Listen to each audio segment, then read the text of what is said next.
कुठल्या महानगरपालिकेवर महापौर कोण झालेला आहे पाहूयात त्या संदर्भातल्या टॉप 9 बातम्या। मुंबईचा उपमहापौर महिलाच असेल सूत्रांची माहिती। उपमहापौर पदाबाबत फडणवीस आणि शिंदे अंतिम निर्णय घेणार। महापौर भाजपचा तर उपमहापौर शिंदेच्या शिवसेनेचा असणार।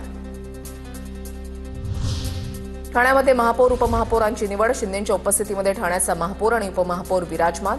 महापौरपदी शर्मिला पिंपळोळकर, उपमहापौरपदी कृष्णा पाटील।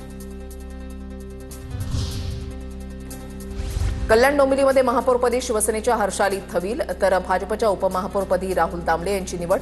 भाजप, मनसे, शिवसेना, काँग्रेस, राष्ट्रवादीचे नगरसेवक उपस्थित। मात्र ठाकरे गटाचे राहुल कोट, मधुर म्हात्रे, स्वप्नाली केणे हे 3 नगरसेवक सभागृहामध्ये उपस्थित नसल्यानं चर्चा।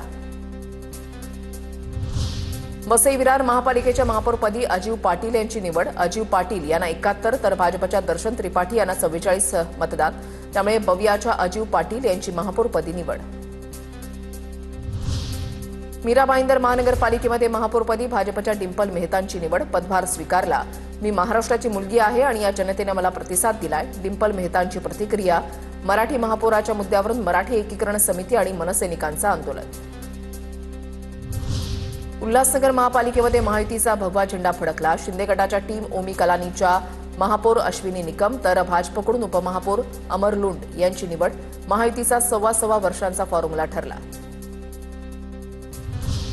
पुण्याच्या महापौर पदासाठी भाजपकडून मंजुषा नागपुरे यांच्या नावाची घोषणा तर उपमहापौर पदासाठी आरपीआयच्या परशुराम वाडेकरांच्या नावाची घोषणा।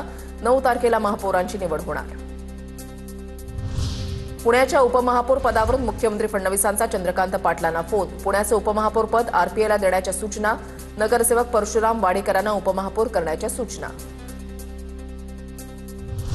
पुण्यात महापौर उपमहापौर पदासाठी काँग्रेसकडून अर्ज दाखल। महापौर पदासाठी अश्विनी डॅनियल लांडगे यांचा अर्ज दाखल तर उपमहापौर पदासाठी साहिल केदारी यांचा अर्ज।